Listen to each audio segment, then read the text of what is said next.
2 The Redline Productions proudly presents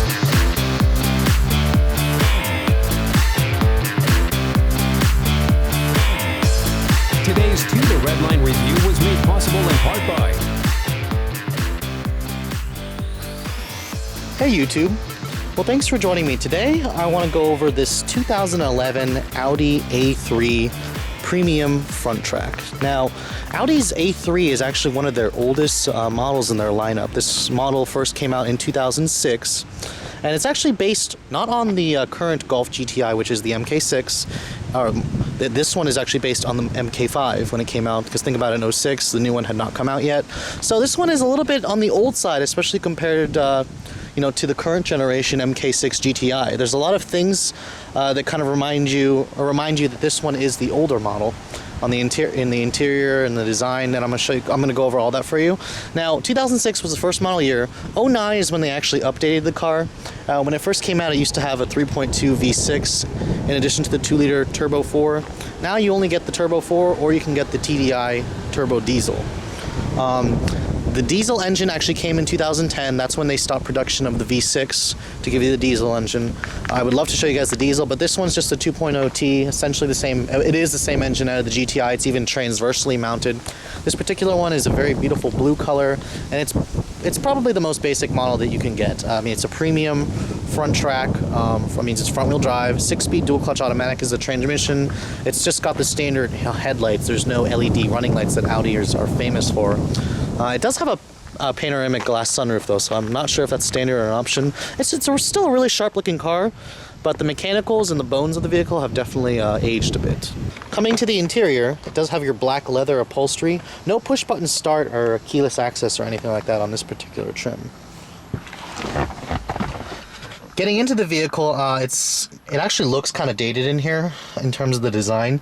If you take a look at this key, it looks like a Volkswagen key. This is Audi's old key. It's got the switchblade style. The newer Audis don't have this key, so that's immediately a sign that this is an older design. This particular one has 46,445 miles on it. It's got a Volkswagen chime or dinger on it, and because this does have the dual clutch automatic, you do have to put your foot on the brake to start it. Sounds just like the 2-liter turbo in the GTI. I'll show you the engine in a second. As far as the rest of the interior goes, the doors make a nice hefty sound when you shut them. All the windows are automatic up-down for the driver, front passenger, back windows, so that's good that they included that. The dashboard materials are soft-touch plastic, and they have a really nice graining. They're a bit on the hard side. They're not that soft, it's not that pliable, but it feels really nice in your hands, and it feels expensive in the way that Audi should. The dash vents, those circular vents, I'm not sure if I'm a fan of those. I always thought they belonged in a least expensive car, but I guess they're trimmed in this nice aluminum look trim. The steering wheel is off of the old A4, I believe. I don't think Audi uses a steering wheel anymore. You can see the old school volume buttons and whatnot. The door panels are soft touch, but they're actually a little on the hard side. Like, they're not as soft as I'd like them to be. Right here is soft touch. It's not stitched in leather or anything, but this is leather right here. The door panels down here are actually hard plastic. But in terms of some of the materials around here, like this plastic here feels a little on the cheap side. But it's sturdy at least, but my knees kind of contact that. I would prefer if that was soft touch. You have an old armrest here that looks like it's from old Audi Volkswagen. You have a little storage, or actually no, I lied. You have your aux and your 12 volt in there, not storage. Cup holders there and a little bit of storage there. Your storage is actually in the armrest, which is on the small side, but it is padded right here. That's nice. Like I said, 6-speed dual clutch automatic, S-tronic and Audi speak. So this is definitely a nicer transmission versus the front-wheel drive A4s, which come with a CVT. Glove box is damped, at least, and it's pretty large, and it's lined in felt, so that's pretty nice. The stereo in here looks a little on the Volkswagen side. It's nothing really special. This doesn't have your special Bose audio system. The Bang & Olufsen is not available on this car. And one thing I'm noticing is there's no auto-dimming rearview mirror in here. As well as the mirrors, they have no lights in here, so that's a little disappointing considering the GTI that we have has lights in the mirrors.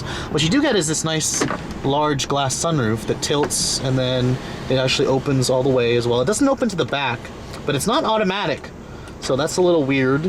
It should be automatic, but I mean, that's how you can tell this car is a very dated design, and at least Audi's offering great deals in the car. Coming to the back seat, this is also where the A3 kind of falls flat on its face. It's kind of tight back here. It's actually, the GTI actually has more legroom than this car in the back, especially if you get the four-door.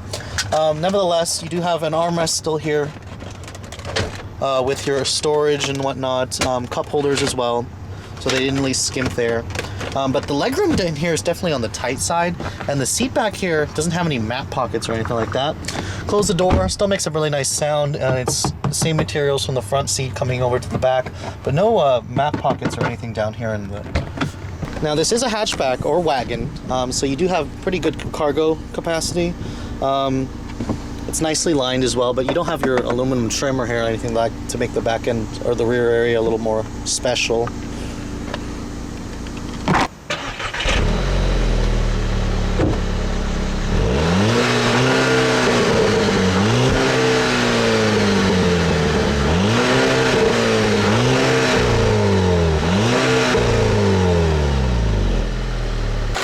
And of course, here is the Audi Volkswagen Group's 2-liter Turbo 4. I've shown you guys this engine way too many times in the past week. But you can see it's mounted transversely, just like the GTI and the Volkswagen Group, as opposed to the A5 that I showed you, which had it longitudinally. This is the same 2-liter Turbo 4 with 200 horsepower and 207 foot-pounds of torque. So this car is a little too similar in its Volkswagen counterparts for me, just because the Audi version of the car should have the 211 horsepower version. But nevertheless, I'll show you guys how it drives. It still moves the car out really nicely. It's still pretty quick. Alright, so for those of you who are in the market for this premium luxury hatchback, let's take a look at how this car drives, shall we? Once again, you have to put your foot on the brake to start the car because this is equipped with Audi's Volkswagen's dual-clutch 6-speed automated manual. Now, driving the car in compared to, you know, the GTI, this car feels very similar. That's the one things I mentioned about it in the walk-around is this car is actually, once again, like I said, based on the previous generation Golf, the MK5, instead of the current MK6 platform. So, I mean, it's not a bad driving car. The drive is very nice. The steering, what I'm noticing differences-wise, the steering is a lot lighter. It's not as precise as the GTI's. And the brake pedal has a kind of spongy feel. It almost feels like a Nissan Infiniti. It's a little bit grabby.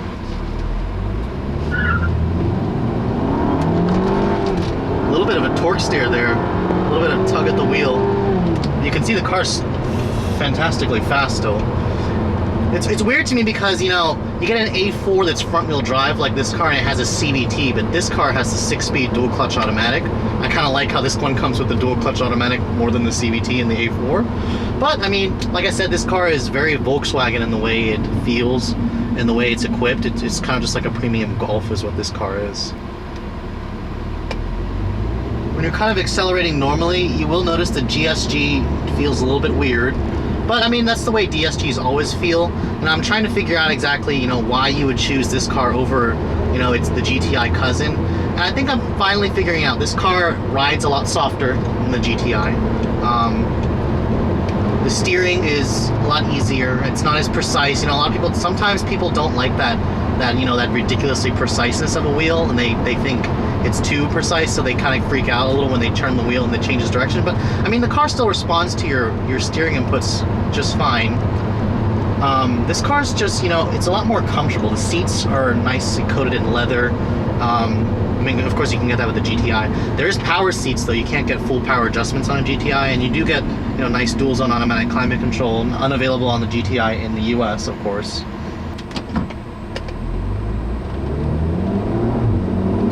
See how lightning fast the DSG shifts. I mean, this car has plenty of power, and you know, the one big thing I'm noticing why you would choose this car over the GTI, because you probably noticed I'm trying to think of all the reasons why you would choose this car, which is based on the old MK5 Golf, over the GTI, which is the MK6, is because it's got all-wheel drive, the ride's softer, it's quieter, it's more refined, it's more luxurious-ish. I mean, few other niceties in here. Of course, Audi is getting ready to replace this car, like I said, and I think you should probably, you know, if you're looking for a premium hatch, this car still is a good car, but in terms of, if you're kind of that value shopper and you don't care about the four oval or the 4 circular rings on your steering wheel or not, get the regular GTI.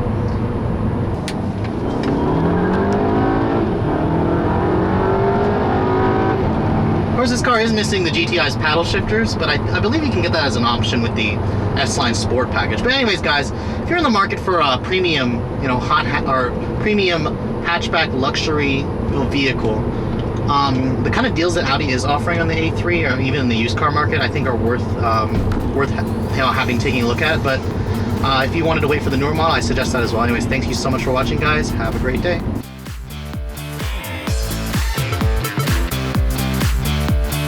Yeah, here's some legal stuff for you. The views and opinions expressed in the following video may not necessarily reflect those of the title-holding automotive dealer or the entity they represent. All videos are filmed with permission by a professional driver on a set course with the collaboration and assistance of local law enforcement authorities. Do not attempt. Logos and brandings of vehicle manufacturers, dealerships, and online social media sites are the sole property of their respective representation used with permission. The To The Redline logo, soundtrack, and web resources, as well as all other associated media, are copyrighted intellectual property of To The Redline LLC. All rights reserved.